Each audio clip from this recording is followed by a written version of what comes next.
नमस्कार मेरे प्यारे बच्चों। PNS memorial school online classes में मैं पूजा सिंह आपका हार्दिक स्वागत करती हूँ। कैसे हैं आप सभी लोग? आशा करती हूँ मन लगा के पढ़ाई कर रहे होंगे और वीडियो से आप लोगों का बहुत कुछ तैयार हो रहा होगा। जो हम लोग गद्य का पहला चैप्टर शुरू करने जा रहे हैं, प्रताप नारायण मिश्र जी का पहले जीवन परिचय देखेंगे, फिर इस अध्याय को समझेंगे, फिर उसके बाद हम लोग क्या करेंगे, रेखांकित जो गद्य का रेखांकित अंश है उसकी व्याख्या देखेंगे। तो मेरा आप लोग से अनुरोध है कि वीडियो शुरू कर रही हूँ, आप लोग वीडियो लाइक करते हुए चलिएगा और प्लीज अपने अपने दोस्तों को, अपने रिश्तेदार को शेयर जरूर करिएगा। जो कोई भी क्लास 9th में होगा उसको उसके लिए अच्छा रहेगा ये वीडियो, ठीक ना। तो प्रताप नारायण मिश्र जी का जीवन परिचय, पहले संक्षिप्त जीवन परिचय हम लोग देख लेते हैं। आप लोग ना, जैसे इनका ये फोटो है ऐसे ही आप लोग एक बना लीजिएगा फ्लो चार्ट। उसमें जन्म, मृत्यु, पिता, जन्म स्थान, ये सारी चीजें आप लोग डाल दीजिएगा, ठीक ना। तो जन्म इनका 1856 ईस्वी में। कब हुआ था जन्म? 1856 ईस्वी में। और मृत्यु 1800, और इनका मृत्यु जो 1894 ईस्वी। पिता इनके पंडित संकटा प्रसाद मिश्र जो ज्योतिषी थे, और जन्म स्थान वैजे गांव, उन्नाव, उत्तर प्रदेश में। शिक्षा इनकी संस्कृत, बंगला, उर्दू आदि का ज्ञान था इनको। ये घर पे ही इन्होंने ये ज्ञान प्राप्त किया था। और देखो, इन्होंने संपादन किया था ब्राह्मण और हिंदुस्तान पत्र का। ये आप लोग इसी फ्लो चार्ट बना के लिख लीजिएगा ये भी, कि ब्राह्मण और हिंदुस्तान पत्र का संपादन किसने किया था? प्रताप नारायण मिश्र ने। किसने किया था? प्रताप नारायण मिश्र ने, ब्राह्मण और हिंदुस्तान पत्र का। बहुत ही महत्वपूर्ण है, ठीक। और इनकी भाषा व्यवहारिक और खड़ी बोली थी। भाषा कैसी थी इनकी? व्यवहारिक और खड़ी बोली। ये भी इस फ्लो चार्ट में बना के आप लोग लिख लेना। और इनकी प्रमुख कृतियां भी फ्लो चार्ट में लिख लेना आप लोग, कि कलि कौतुक, मेरे साथ ही याद करो ये आप लोग, कलि कौतुक, हठी हमीर, और प्रताप पीयूष, मन की लहर, भारत दुर्दशा, अप्रताप समीक्षा, गौ संकट। फिर से लिखो, उंगली पे ही मैं आप लोग को याद करवा रही हूँ।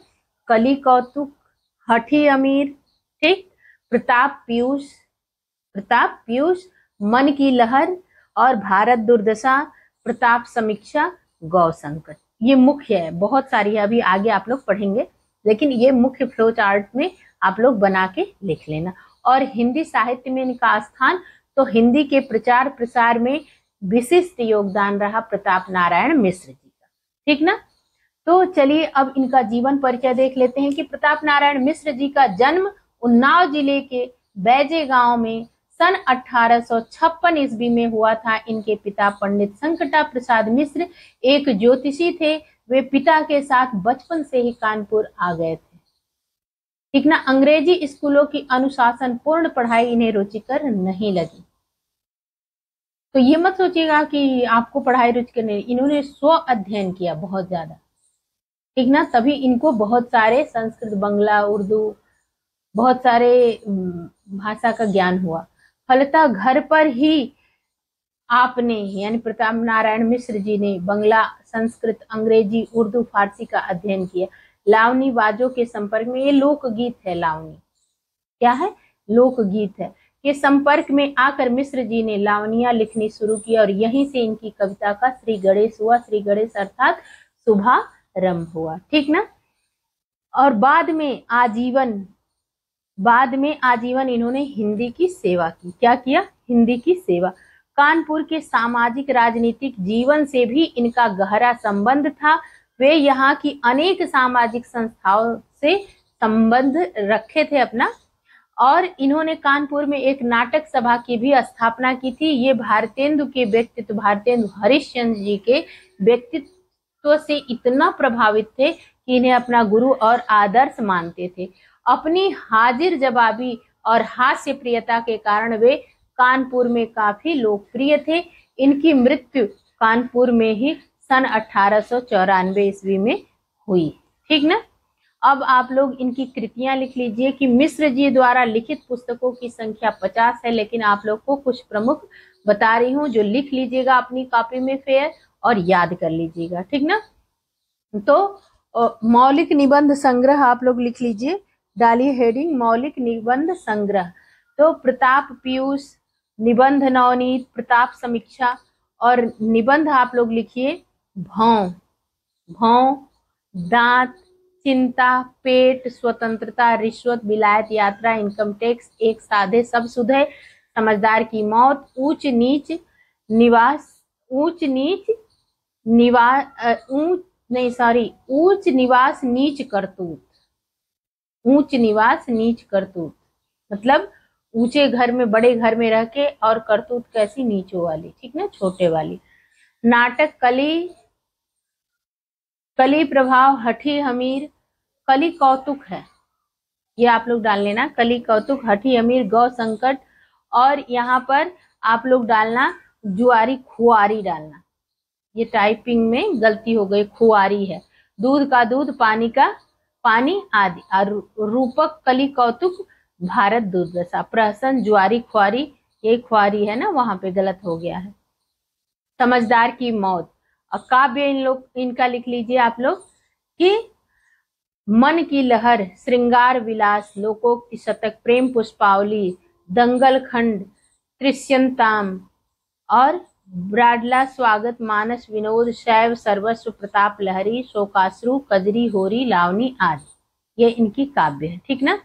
अब संपादन इन्होंने ब्राह्मण और हिंदुस्तान पत्र का। अनुदित, पंचामृत, चरिताष्टक, वचनावली, राज सिंह, राधा रानी, कथामाला, संगीत, शाकुंतल आदि। नागरी प्रचारणी सभा काशी द्वारा प्रताप नारायण मिश्र ग्रंथावली नाम से इनकी समस्त रचनाओं का संकलन प्रकाशित हुआ है। और साहित्य में स्थान, प्रतिभा एवं परिश्रम के बल पर इन्होंने 38 वर्ष, ये बहुत ही कम साल तक जिए थे, 38 साल के अल्प जीवन काल में ही प्रताप नारायण मिश्र ने हिंदी निर्माताओं की बृहन्नयी, भारतेंदु हरिश्चंद्र, बृहत्त्रयी है ना, तो भारतेंदु हरिश्चंद्र, बालकृष्ण भट्ट और प्रताप नारायण मिश्र में अपना विशिष्ट स्थान बना लिया। कविता के क्षेत्र में पुरानी धारा के अनुयायी थे। ब्रज भाषा की समस्या पूर्तियां जो ये खूब किया करते थे। हिंदी हिंदुस्तान का नारा भी इन्होंने ही दिया था। मिश्र जी का उग्र और प्रखर स्वभाव, देखो स्वभाव अपना एक, जब पैदा होते हैं धीरे धीरे हमारी जैसे 5 तत्वों से हमारा शरीर बना है, पंच महाभूत, ठीक, तो एक स्वभाव होता है जो वो अंदर से रहता है, ठीक ना, उसको निखारा जा सकता है, अच्छा किया जा सकता है, लेकिन एकदम से बदला नहीं जा सकता, क्योंकि वो प्रकृति से दिया हुआ, भगवान का दिया हुआ रहता है। तो इनका स्वभाव कैसा था, उग्र और प्रखर। उनकी कविताओं की अपेक्षा उनके निबंधों में विशेष मुखर, मतलब सामने आया उनका उग्र स्वभाव और प्रखर स्वभाव। मिश्र जी के निबंधों में आत्मीयता था, फक्कड़पन की सरसता थी।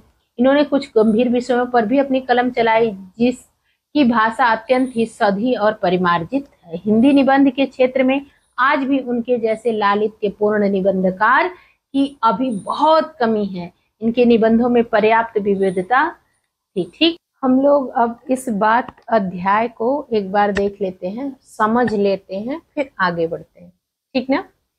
तो देखो, यदि हम वैद्य होते तो कफ और पित्त के सहवर्ती बात की व्याख्या करते। कफ, जो हमको खांसी होती है ना तो कफ आता है, और पित्त, पित्ताशय का रस जो पित्त होता है, उसके बारे में कौन बात कर सकता है, वैद्य बात कर सकता है, डॉक्टर बात कर सकता है। तो सहवर्ती मतलब उसके आसपास, उसके आसपास की बात की व्याख्या करता। वैद्य होते तो भूगोलवेत्ता, भूगोलवेत्ता कौन, जो ये आपके भूकंप, जलवायु परिवर्तन, इसके बारे में बात करें, भूगोलवेत्ता, ठीक ना, ज्वालामुखी, सब के बारे में बताएं। किंतु दोनों विषयों में से हमें एक बात कहने का भी प्रयोजन नहीं है, क्योंकि ना तो हम भूगोलवेत्ता हैं, ना ही हम वैद्य हैं। तो हमें तो केवल उसी बात के ऊपर 2-4 बात लिखते हैं जो हमारे तुम्हारे संभाषण, मतलब जो हम तुम कह रहे हैं, जो बात बोल रहे हैं के समय, बातचीत के समय मुख से निकल कर परस्पर हृदयस्थ भाव को प्रकाशित, हमारे हृदय के भाव को मुख से निकल कर क्या करती है, प्रकाशित करती है, उसी के बारे में हम क्या कर सकते हैं, 2-4 बातें लिखते हैं। ऐसा कर रहे हैं प्रताप नारायण मिश्र जी, ठीक ना। तो इसमें आएगा बहुत जगह, बात की ही तो क्या बात है, बात की ही तो क्या बात है। तो देखिए, सच पूछिए तो इस बात की भी क्या बात है, सच पूछिए इस बात की भी क्या बात है कि जिसके प्रभाव से मानव जाति समस्त जीवधारियों की शिरोमणि, मतलब सबसे अग्रगण्य है, सबसे ऊपर है, ठीक ना। तो अशरफ उल मखलूकात कहलाते हैं। अशरफ उल मखलूकात उर्दू शब्द है, कैसा शब्द है, उर्दू शब्द है, जिसके मीन्स होता है कि अशरफ उल मखलूकात मतलब होता है जो सर्वश्रेष्ठ हो, किसमें, कि संपूर्ण जगत में जो श्रेष्ठ हो। ये आपका उर्दू शब्द है, कैसा शब्द है, उर्दू शब्द है। आप लोग की बुक में भी दिया हुआ है शब्द अर्थ, ठीक ना। तो एक बार याद जरूर कर लीजिएगा शब्द अर्थ को। तो अशरफ उल मखलूकात मतलब जो श्रेष्ठ हो, किसमें, मानव में श्रेष्ठ हो, तो वो कहलाती है। और हिंदी में बोलते हैं शिरोमणि, जो क्या जगत में श्रेष्ठ हो तो उसको बोलते हैं अशरफ उल मखलूकात। और जीवधारियों में शिरोमणि यानी मानव जाति की बात हुई है, किसकी बात हुई है, मानव जाति की, ठीक। और सुख सारिका आदि पक्षी, तोता मैना जो है केवल थोड़ी सी समझने योग्य बात उच्चारित कर देते हैं, तो वो क्या, नभचारियों यानी कि जितने नभ में आकाश में चलने वाले हैं, ठीक ना, उनमें सबसे अच्छे माने जाते हैं। तो फिर कौन न मानेगा कि बात की ही बड़ी बात है, यानी बात मानने से ही सुख सारिका आदि जो है वो आपको नवचारियों में श्रेष्ठ माने जाते हैं। और मानव शिरोमणि क्यों कहलाता है, अशरफ उल मखलूकात क्यों कहलाता है, क्योंकि वो बात कर सकता है। तो बात की ही तो बात है, बात की ही तो बात है कि हम श्रेष्ठ हैं सारे जीवधारियों में। तो सुख सारिका आदि जो पक्षी केवल थोड़ी सी समझने योग्य बातें उच्चारित करते हैं, इसी से अन्य नवचारियों की अपेक्षा आदृत माने जाते हैं। फिर कौन न मानेगा कि बात की ही बड़ी बात है। हाँ, बात इतनी बड़ी है कि परमात्मा को लोग निराकार कहते हैं। ईश्वर परमात्मा को क्या कहते हैं, निराकार। और बात भी क्या है, निराकार ही है, तो भी इसका संबंध उसके साथ लगाए रहते हैं। बात की ही बात है कि बात भी निराकार है, और परब्रह्म परमात्मा ईश्वर भी क्या है, निराकार, ऐसा कहते हैं लोग। लेकिन देखो, बात की ही क्या बात है कि वेद ईश्वर का वचन है।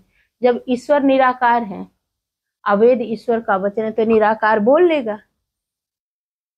तो यही तो बात की ही तो बात है कि वेद ईश्वर का वचन है और ईश्वर क्या है, निराकार है, तो निराकार बोल लेगा। वैसे ही बात से ही बड़ी बात, छोटी बात, छोटी बात, मोटी बात कर लोगे, लेकिन बात का कोई रूप रंग आकार नहीं है।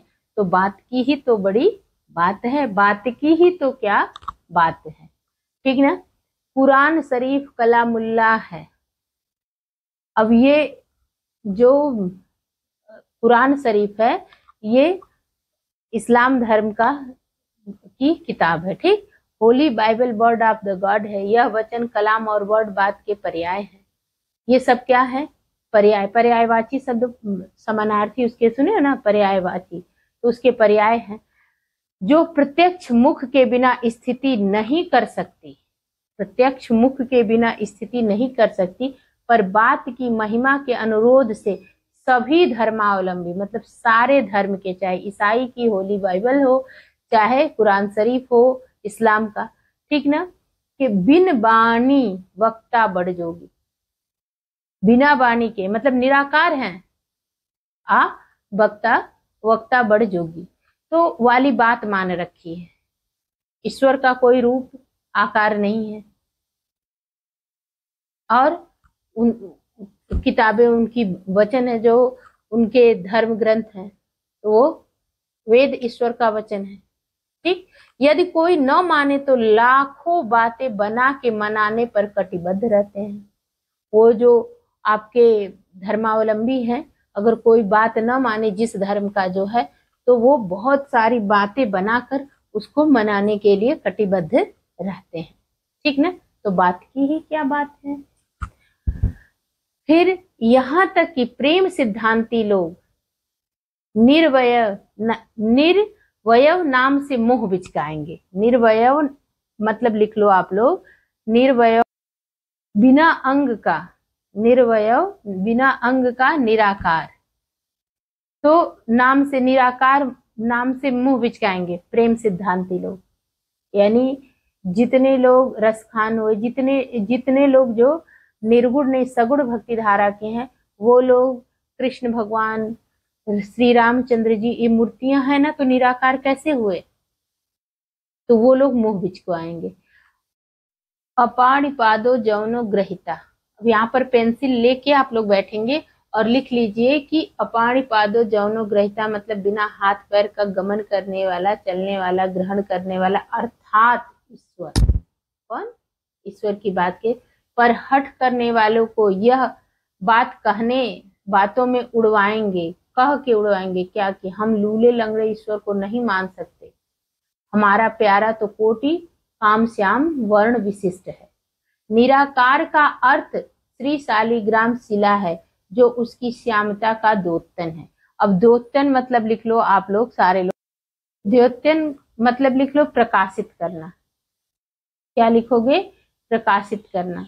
और जो ये शालिग्राम शिला आप लोग विष्णु भगवान के रूप में पूजा होता है शालिग्राम का, जितने लोग हैं ठाकुर जी करके रखते हैं, पंडित लोग भी रखते हैं, सब लोग रखते हैं, ठीक ना। तो द्योतन मतलब क्या है? प्रकाशित करना। द्योतन मतलब क्या होता है? प्रकाशित करना, ठीक ना। अथवा योगाभ्यास का आरंभ करने वाले को आंखें मूंदने पर जो कुछ पहले दिखाई देता वह क्या है? निराकार, अर्थात बिल्कुल काला रंग का है। जैसे जब हम योग करते हैं तो आंखें बंद करते हैं और हम ध्यान लगाते हैं, तो हमको जो दिखता है प्रकाशित, तो वो काले रंग से शुरू होता है। आंखें बंद करोगे अंधेरा ही दिखेगा, फिर यहाँ पर प्रकाश दिखेगा, तो वो अर्थात वो क्या है? निराकार, अर्थात बिल्कुल काला रंग।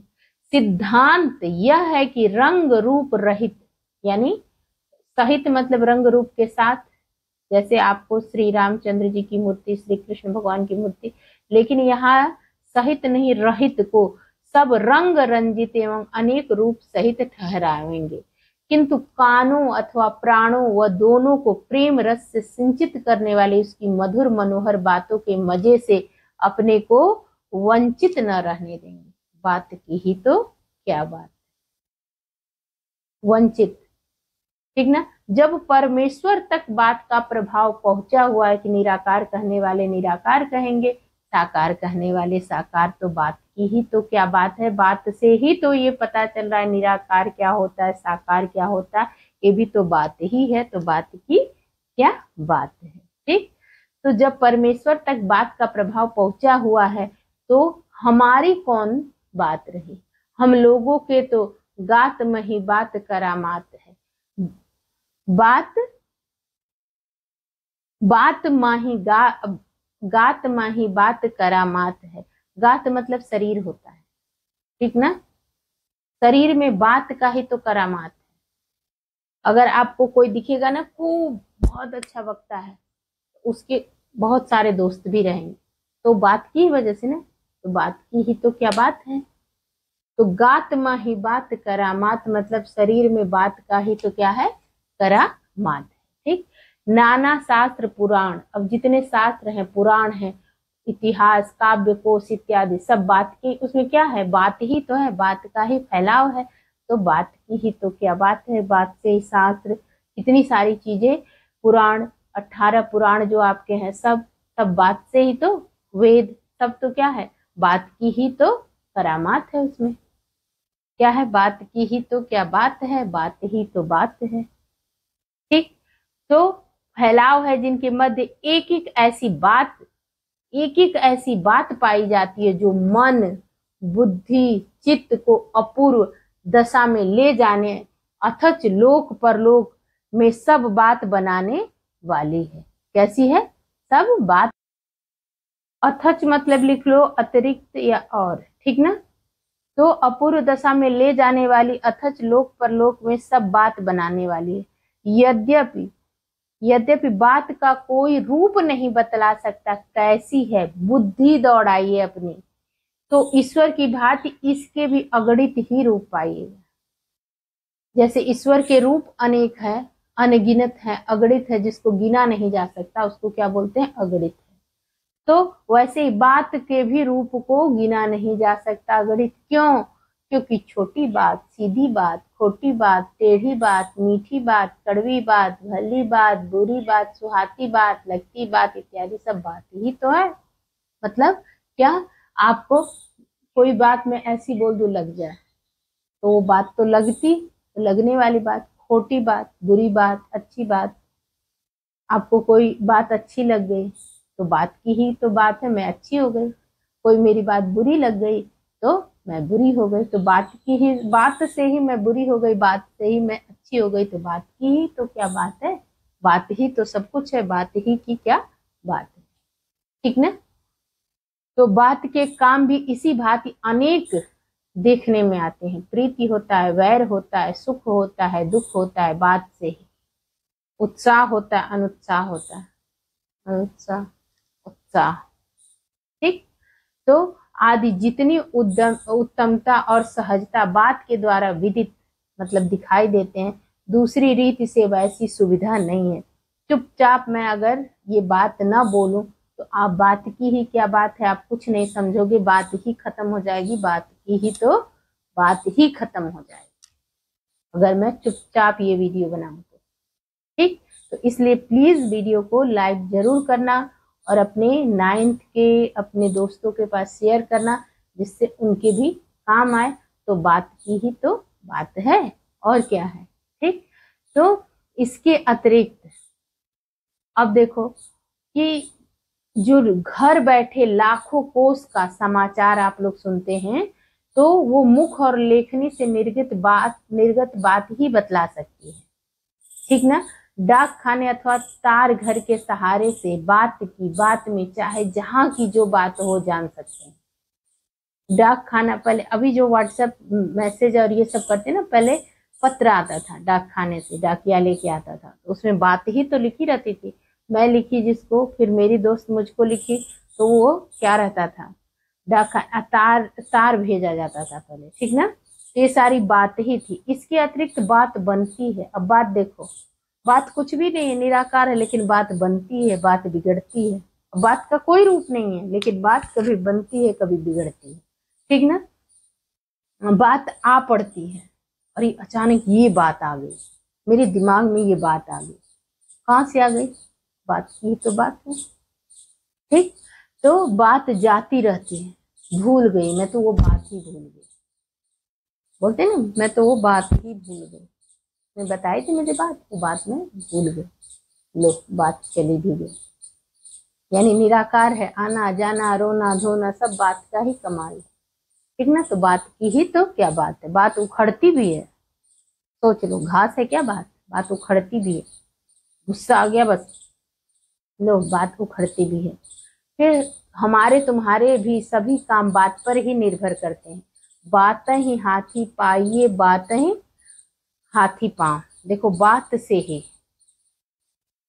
ही क्या हो जाएगा, आप राजा के पास हाथी पे मतलब विराजमान हो जाएंगे, और बात खराब कर दी तो राजा क्या करेंगे, हाथी के नीचे, हाथी के पैर के नीचे कुचलवा भी देंगे। ठीक ना? तो ये बात की ही तो बात से ही अपने पराये हो जाएंगे, पराये अपने। अच्छी बात, कोई अपना है उससे अच्छी बात बोले तो क्या हुआ, वो आपका अपना है, और नहीं तो बुरी बात, उसको कड़वी, उससे लड़ाई हो गई बात की वजह से, खूब उसमें भी बात ही चलेगी, लड़ाई में भी, तो अपना भी पराया हो जाएगा। ठीक ना? मक्खी चूस उदार हो जाएगा बात से ही। उदार स्वल्प व्ययी, मतलब साखर्ची नहीं करनी चाहिए, स्वल्प व्ययी होनी चाहिए। तो और पुरुष, कायर पुरुष, युद्धोत्साही, वीर तुम बढ़े चलो, धीर तुम बढ़े चलो, सामने पहाड़ हो, सिंह की दहाड़ हो। ये बात ही है, बात ही से कायर पुरुष क्या हो जाएगा, युद्धोत्साही, युद्ध प्रिय और शांतिशील। कुमार्गी सुपथगामी, अथच सुपंथी कुराहे, कुराहे मतलब गलत राह पे चलने वाला हो जाएगा बात से ही। अब बात से ही कुमार्गी, जो गलत मार्ग पे चल रहा है वो सुपथगामी, अच्छा हो जाएगा, अच्छे मार्ग पे चलने वाला हो जाएगा। सुपथ, कुपथ, ठीक ना। तो कुमार्गी है, मार्ग मतलब रास्ता, तो गलत रास्ते पे चलने वाला जो है उसको बात से ही इतना समझा दो कि वो अपना गलत रास्ता चुन के छोड़ के क्या करे, सुपथगामी हो जाएगा। आप कितने कुपंथी हैं तो वो सुपंथी हो जाएंगे, सुपंथी बात से ही बिगड़ भी जाएंगे अगर अच्छा दोस्त नहीं मिला तो, ठीक ना। तो बात का तत्व समझना हर एक का काम नहीं है, बात का तत्व समझना हर एक का काम नहीं। दूसरों की समझ पर आधिपत्य जमाने योग्य बात गढ़ सकना भी ऐसे वैसे का सादे, ऐसे बात भी बना के किसी को समझाना भी आसान नहीं है, ऐसे कोई भी नहीं समझा सकता, ठीक ना। बड़े बड़े विज्ञवरों मतलब विद्वान महा कविश्वरों के जीवन की बात, जीवन बात ही के समझने समझाने में व्यतीत हो जाता है, पूरा जीवन अपनी बात ही समझाने में कभी, और जो विद्वान लोग हैं उनका चला जाता है। कितने लोग तो मरने के बाद, निराला जी के मरने के बाद उनकी बात सबके समझ में आई, कितने पहुंचे हुए कवि थे वो, ठीक ना। जीते जी उनके पास एक घर नहीं था और मरने के बाद मंत्री सब लोग, इतने लोग आए, इतने बड़े बड़े पैसे वाले उनके, जो उनका अमृत शरीर था उस अर्थी को कांधा देने के लिए इतनी गाड़ियां खड़ी थी कि पूछो नहीं। तो बात ही की तो बात है कि बात समझ में आ गई तो बहुत बड़ा आदमी, जब तक जीते रहे तब तक फकीरों की तरह, उनके पास कपड़े भी नहीं रहते थे, क्षय रोग से मरे थे वो, टीबी से, ठीक ना। आप लोग में आएगा निराला जी का चैप्टर। उसके बाद देखो, सहृद गण की बात के आनंद के आगे सारा संसार तुच्छ जान पड़ता है। कैसा जान पड़ता है? तुच्छ। सहृद गण मतलब लिख लो कि रसिक, सहृद गण मतलब लिख लो आप लोग रसिक या कोमल चित्त वाले। क्या लिखोगे? कोमल चित्त वाले जो लोग रहते हैं, उनके आनंद के आगे सारा संसार। देखोगे कोई कोई बच्चों में ही, बड़ों में भी कोई कोई इतनी अच्छी अच्छी बातें करता है ना कि बहुत ही रोचक लगता है, रुचिपूर्ण लगता है।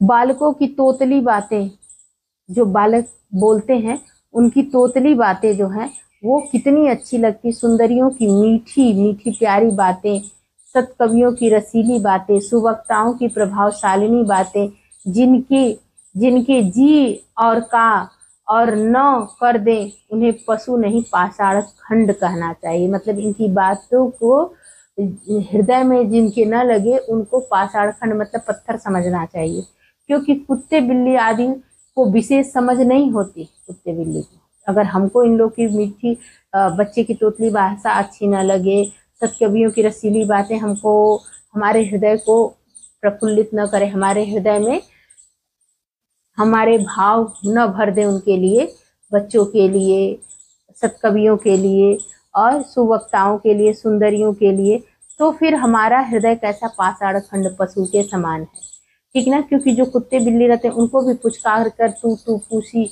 पूसी इत्यादि कहो तो वो भावार्थ समझकर यथा सामर्थ्य स्नेह प्रदर्शन करने लगते हैं। बिल्ली ऐसे सहलने लगी, कुत्ता भी आ जाएगा, ठीक ना, रोटी आपके खा लेगा प्यार से। तो बात की ही तो बात है, नहीं तो बात की भी क्या बात है। अगर न समझ में आया तो पाषाण खंड है बात, न समझ में आया, ठीक ना, पत्थर के समान है हम।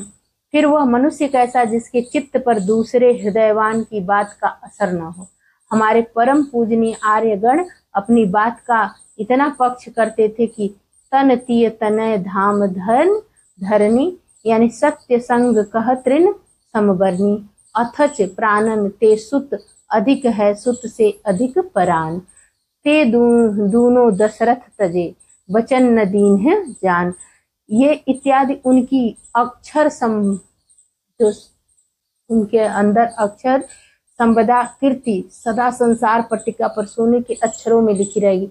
पर आजकल के बहुतेरे भारत कुपुत्रों की बात नहीं चाहिए, कुपुत्रों ने यह ढंग पकड़ रखा है कि मर्द की जबान बात का उदय स्थान, ठीक ना।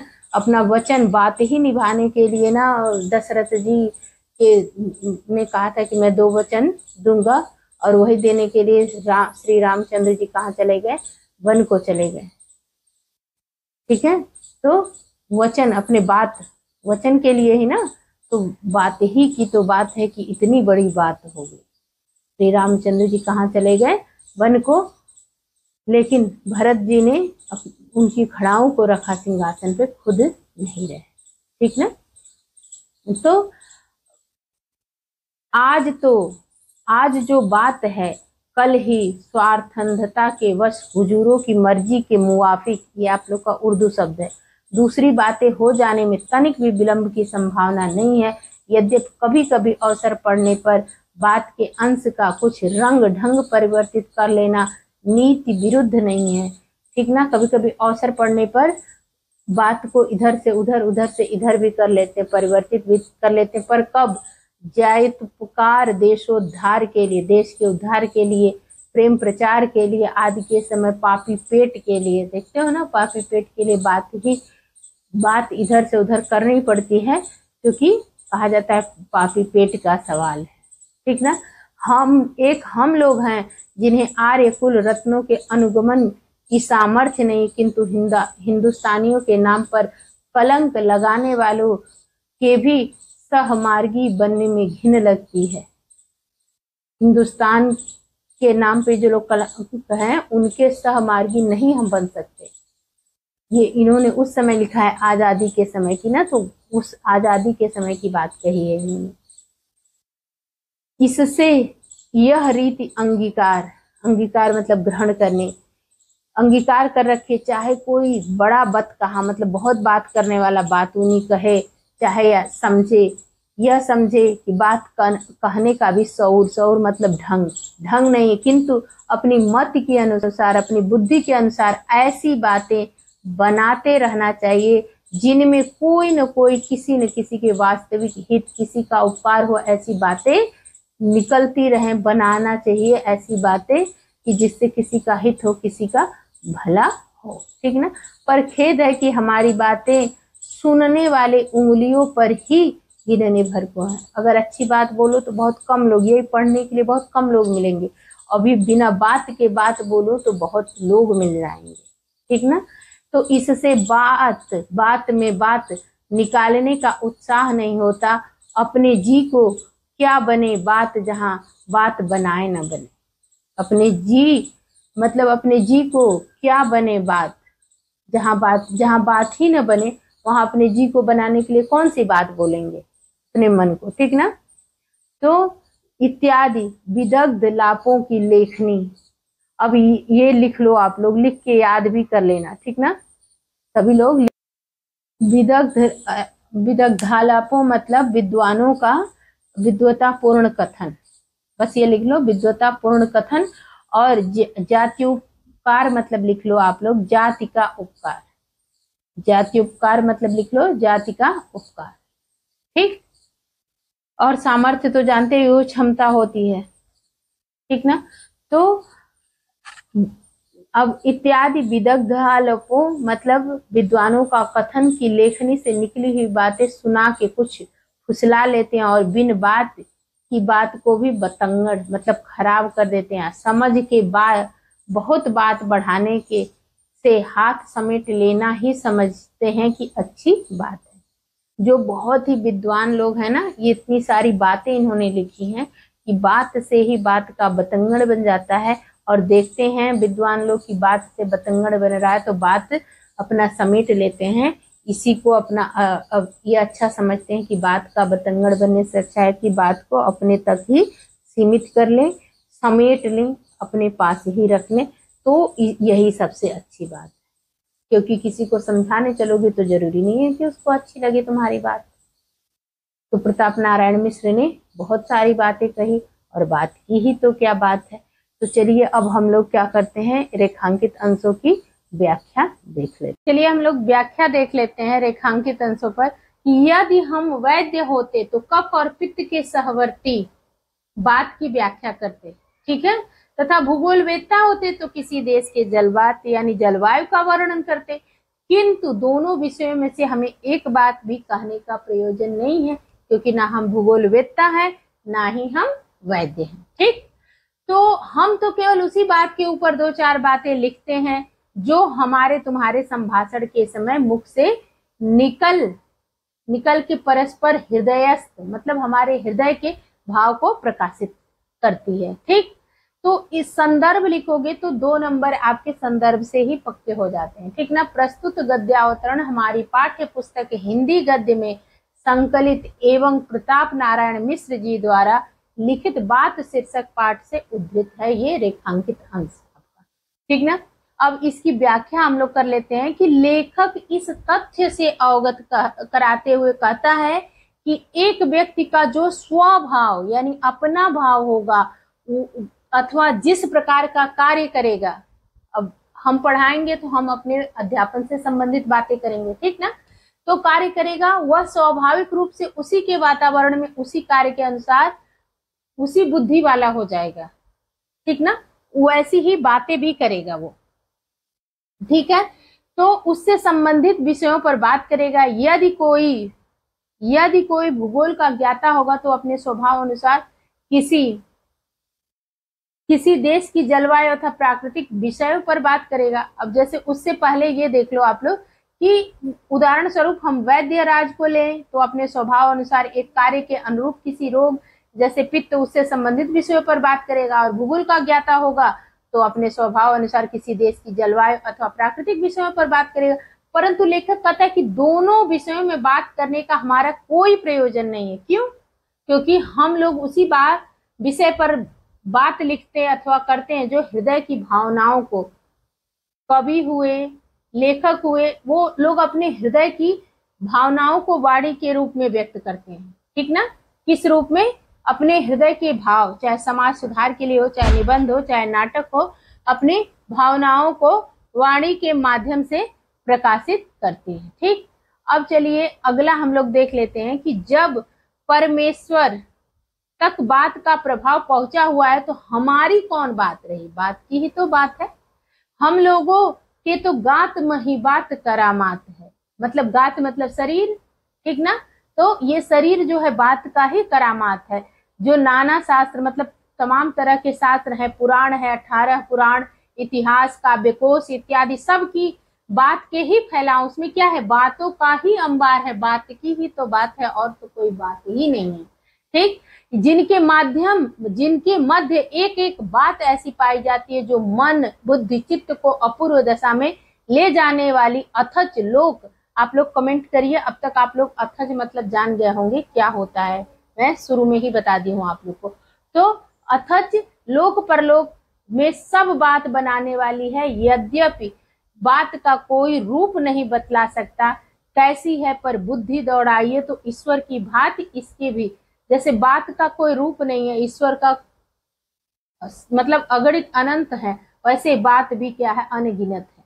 रूप पाइएगा, बड़ी बात छोटी बात, सीधी बात खोटी बात, टेढ़ी बात मीठी बात, कड़वी बात भली बात, बुरी बात सुहाती बात, लगती बात इत्यादि सब बातें ही तो हैं। इसका भी संदर्भ आप लोग वही लिखेंगे कि प्रस्तुत गद्यावतरण हमारी पाठ्य पुस्तक हिंदी गद्य में संकलित एवं पंडित प्रताप नारायण मिश्र द्वारा लिखित बात शीर्षक से उद्धृत है। ठीक, अब उसके बाद हम लोग रेखांकित अंश की व्याख्या कर लेते हैं। प्रथम जो पंक्ति है ये कि जब परमेश्वर तक हमारी बात का प्रभाव पहुंचा हुआ है तो हमारी कौन बात रहे। ठीक, तो इसका पहले लिख लो आप लोग कि इन पंक्तियों में लेखक बात की महत्ता दिखाते हुए कहता है बात का प्रभाव मनुष्य तक ही सीमित नहीं है, परमेश्वर तक इसके प्रभाव से बच नहीं पाए हैं। ठीक ना। वेद क्या है? ईश्वर का वचन है, बात ही है। ठीक, तो अब द्वितीय जो यहाँ से है कि यद्यपि बात का कोई रूप नहीं बतला सकता कैसी है, पर बुद्धि दौड़ाइए, तो इसका व्याख्या आप लोग लिखिए कि इन पंक्तियों में लेखक कहता है कि बात का रूप रंग नहीं होता, कोई कह नहीं सकता कि अमुक बात ऐसी है, परंतु यदि बुद्धि से विचार कर देखा जाए तो हम पाएंगे कि जैसे भगवान के अनेक रूप होते हैं उसी प्रकार बात के भी अनेक रूप होते हैं। जैसे बड़ी बात, छोटी बात, सीधी बात, टेढ़ी बात, कड़वी बात, बुरी बात, सुहाती बात, लगती बात आदि कैसी भी हो, ये सब बात के रूप हैं। ठीक ना। तो अब तीसरा आप लोग देख लीजिए कि सच पूछिए। सच पूछिए तो इस बात की भी क्या बात है कि जिसके प्रभाव से मानव जाति समस्त जीवधारियों के शिरोमणि अशरफ उल मखलूकात कहलाती है। सुख सारिका आदि पक्षी केवल थोड़ी सी समझने योग्य बातें उच्चरित कर सकते हैं, इसी से अन्य नभचारियों की अपेक्षा आदृत समझे जाते हैं। फिर कौन न मानेगा कि बात की बड़ी बात। ठीक ना। यानी बात से ही हम जो मानव हैं वो जीवधारियों में शिरोमणि हैं। ठीक ना। अशरफ उल मखलूकात हैं, तो फिर हम लोग श्रेष्ठ हैं सब में। तो बात से ही तो बात की ही तो बात है। हाँ, बात की ही इतनी बात है, बड़ी बात है कि परमात्मा को लोग निराकार कहते हैं, तो भी इसका संबंध उसके साथ लगाए रहते हैं। वेद ईश्वर का वचन है, कुरान शरीफ कलामुल्लाह है, Holi Bible word of God है। तो इसी रेखांकित अंश का संदर्भ और आप लोग को व्याख्या लिखना है। तो संदर्भ आप लोग अब तक जान चुके हैं। संदर्भ में कुछ नहीं करना, आपके पाठ्य पुस्तक का नाम और प्रताप नारायण मिश्र द्वारा लिखा हुआ, जिसके द्वारा लिखा रहता है, और कौन सा शीर्षक है। तो अभी आपका बात ही अध्याय चल रहा है, तो बात शीर्षक से उद्धृत है। 2 नंबर आपके पक्के, अगर संदर्भ सही से कर लिया आप लोग ने। अब हम लोग देख लेते हैं ये जो हमारा रेखांकित अंश है कि मानव की भाषा में तोता, मैना, सुख सारिका आदि है ना, तो तोता, मैना आदि पक्षी थोड़ा समझने योग्य बातों का उच्चारण कर लेते हैं, जिसके कारण वे अन्य पक्षियों की तुलना में श्रेष्ठ समझे जाते हैं और इसलिए उनका जन सामान्य में आदर किया जाता है। तो इतना सब कुछ होते हुए भी भला कौन ऐसा व्यक्ति होगा जो बात, भाषा की महत्ता को स्वीकार नहीं करेगा। बात, भाषा की महत्ता के कारण ही लोग भगवान का संबंध उससे जोड़ते हैं। यद्यपि लोग भगवान को बिना आकार वाला निराकार मानते हैं, किंतु लोग उसे फिर भी श्रेष्ठ उपदेश वक्ता कहकर उसकी सर्वोच्च सत्ता को स्वीकार करते हैं। ठीक। अब चौथा आप लोग देख लीजिए कि बात के काम भी इसी भांति अनेक देखने में आते हैं। प्रीति, वैर, सुख दुख, श्रद्धा, घृणा, उत्साह, अनुत्साह आदि जितनी उत्तमता और सहजता बात के द्वारा विदित हो सकते हैं, दूसरी रीत से वैसी सुविधा ही नहीं। घर बैठे लाखों कोस का समाचार मुख और लेखन से निर्गत बात ही बतला सकती है। डाक खाने और तार घर के सहारे से बात की बात में चाहे जहां की जो बात हो जान सकते हैं।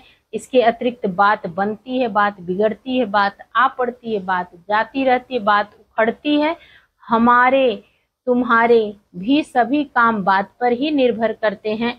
बात ही हाथी पाइए, बात ही हाथी पाओ, बात ही से पराये अपने और अपने पराये हो जाते हैं। मक्खी चूस उदार और उदार स्वल्प व्ययी, का पुरुष युद्धोत्साही, कायर पुरुष जो है युद्ध के लिए उत्साहित बात से ही हो जाता है, जो सुन के में भर दीजिए। और युद्ध प्रिय शांतशील कुमार्गी जो है सुपथ का गामी पर चला जाता है, और अथच जो है अथच वो सुपंथी और कुराही इत्यादि बन जाते हैं। ठीक ना। तो अब संदर्भ आप लोग जानते ही हैं। रेखांकित अंश की व्याख्या कर लेते हैं। पहला रेखांकित अंश है कि लेखक बात के विभिन्न रूपों पर प्रकाश डालते हुए कहता है कि बात का प्रभाव बहुत व्यापक होता है। बात कहने के ढंग से ही उसका प्रभाव घटता अथवा बढ़ता है। निश्चय ही हमारे बात करने के ढंग से हमारा प्रत्येक कार्य प्रभावित होता है। ठीक ना। अब दूसरा लिख लीजिए, द्वितीय रेखांकित अंशों की व्याख्या कि बात के प्रभावशाली होने पर कवि अथवा चारण जो राजाओं से पुरस्कार में हाथी तक प्राप्त कर लेते हैं, किंतु कटु बात कहने से राजाओं के द्वारा लोग हाथी के पांव के नीचे कुचल भी दिए जाते थे। किसी की वाणी से प्रभावित होकर बड़े बड़े कंजूस भी उदार हृदय वाले बन जाते हैं और परिश्रम से अर्जित अपनी संपत्ति परोपकार के लिए अर्पित कर देते हैं। इसके विपरीत कटुवाणी के प्रभाव से उदार हृदय व्यक्ति भी अपने साधनों को समेट लेता है और युद्ध क्षेत्र में चारणों की ओजपूर्ण वाणी सुनकर कायरों में भी, इसके विपरीत जो कटुवाणी के प्रभाव से उदार हृदय व्यक्ति भी अपने साधनों को समेट लेता है और युद्ध क्षेत्र में चारणों की ओजपूर्ण वाणी सुनकर कायरों में भी वीरता का संचार हो जाता है, और यदि बात लग जाए तो युद्ध चाहने वाला व्यक्ति भी शांति प्रिय बन जाता है। जैसे कौन? अशोक का कलिंग युद्ध के बाद बौद्ध धर्म अपना लिए थे और शांति प्रिय बन गए थे। उसके बाद उन्होंने कोई युद्ध नहीं किया। बात के प्रभाव से बुरे रास्ते पर चलने वाला व्यक्ति सत्मार्ग पर चलने लगता है, और बात की शक्ति द्वारा सन्मार्ग पर चलने वाला व्यक्ति भी दुष्टों जैसा व्यवहार करने लगता है। तात्पर्य यह है कि बात कहने का ढंग और शब्दों का प्रयोग मनुष्य पर आश्चर्यजनक प्रभाव डालता है। ठीक ना। अब अगला देख लेते हैं हम लोग कि बात का तत्व समझना हर एक का काम नहीं है। बात का तत्व समझना हर एक का काम नहीं, और दूसरों की समझ पर आधिपत्य जमाने योग्य बात गढ़ सकना भी ऐसे वैसों का साध्य नहीं। बड़े बड़े विज्ञवरों तथा महा कविश्वरों के जीवन बात ही के समझने समझाने में व्यतीत हो जाते हैं। सहृदय गण की बात के आनंद के आगे सारा संसार क्या तुच्छ होता है। ठीक ना। बालकों की तोतली बोली, सुंदरियों की मीठी मीठी प्यारी प्यारी बातें, सत्कवियों की रसीली बातें, सुवक्ताओं की प्रभावशालिनी बातें, जिनके जी को और पा न कर दे, ठीक ना, उसे पशु नहीं पाषाण खंड कहना चाहिए, क्योंकि कुत्ते बिल्ली आदि को विशेष समझ नहीं होती तो भी वो पुचकार के तू पूसी पूसी इत्यादि बातें कह दे तो भावार्थ समझ के यथा सामर्थ्य स्नेह प्रदर्शन करने लगते हैं। फिर वह मनुष्य कैसा जिसके चित्त पर दूसरे हृदयवान की बात का असर न हो। संदर्भ आप पता है, रेखांकित अंश चलिए लिख लेते हैं। विद्वानों की बात का तात्पर्य समझ पाना प्रत्येक व्यक्ति के लिए सरल काम नहीं है। साथ ही साथ दूसरों को प्रभावित कर सकने वाली बात भी गढ़ कर कह देना साधारण मनुष्यों का काम नहीं है। संसार में बड़े बड़े ज्ञानियों कवियों का जीवन बात के तात्पर्य को समझने और समझाने में ही बीत गया। ठीक है, जैसे मैंने आप लोग को निराला जी की बात बताई थी। अब आखिरी है आप लोग का कि मर्द की जबान बात का उदय स्थान और गाड़ी का पहिया चलता फिरता ही रहता है। आज जो बात है कल की स्वार्थांधता के वश हुजूरों की मर्जी के मुवाफिक, ये उर्दू शब्द है, दूसरी बातें हो जाने में तनिक भी विलंब की संभावना नहीं है। ठीक ना। यद्यपि कभी कभी अवसर पड़ने पर बात के अंश का कुछ रंग ढंग परिवर्तित कर लेना नीति विरुद्ध नहीं है, पर कब जात्युपकार, देशोद्धार, प्रेम प्रचार आदि के समय, न कि पापी पेट के लिए। ठीक है, तो संदर्भ पता है आप लोग को। रेखांकित अंश की व्याख्या लिख लीजिए कि लेखक आगे कहता है, किसी महान उद्देश्य की साधना या समय आने पर बात के ढंग या कहने का तरीका बदल लेने में किसी नियम का उल्लंघन नहीं है। ऐसा मानव जाति की भलाई के समय, देशोद्धार के समय और प्रेम प्रसंग में ही करना चाहिए। अर्थात यदि बात बदलने से मानव जाति की भलाई होती है, देश का कल्याण होता है या प्रेम प्रसंग में प्रेमी प्रेमिका का हित छुपा है, तो कोई नियम विरुद्ध कार्य नहीं है। स्वार्थ या पापी पेट को भरने के लिए कभी भी बात नहीं बदलनी चाहिए। ठीक ना। तो अभी आप लोग का पूरा अध्याय, अध्याय जो है प्रताप नारायण मिश्र जी का समाप्त हुआ। नेक्स्ट वीडियो में नेक्स्ट चैप्टर मंत्र मुंशी प्रेमचंद्र जी द्वारा लिखित जो है उसके साथ मिलूंगी, और आप लोग उसको पढ़ के पेंसिल, बुक और रफ कॉपी सब कुछ लेकर बैठिएगा। फिर हम लोग प्रेमचंद्र जी का जीवन परिचय पढ़ेंगे और उसके बाद मंत्र अध्याय पढ़ेंगे, फिर रेखांकित अंशों की व्याख्या करेंगे। तो आप लोगों से अनुरोध मेरा बस यही है कि आप प्लीज प्लीज प्लीज वीडियो को शेयर करिए और लाइक जरूर किया करो बच्चों, घर जाके, और अपने दोस्तों में शेयर जरूर किया करो। ठीक है, मिलती हूँ नेक्स्ट वीडियो में। धन्यवाद।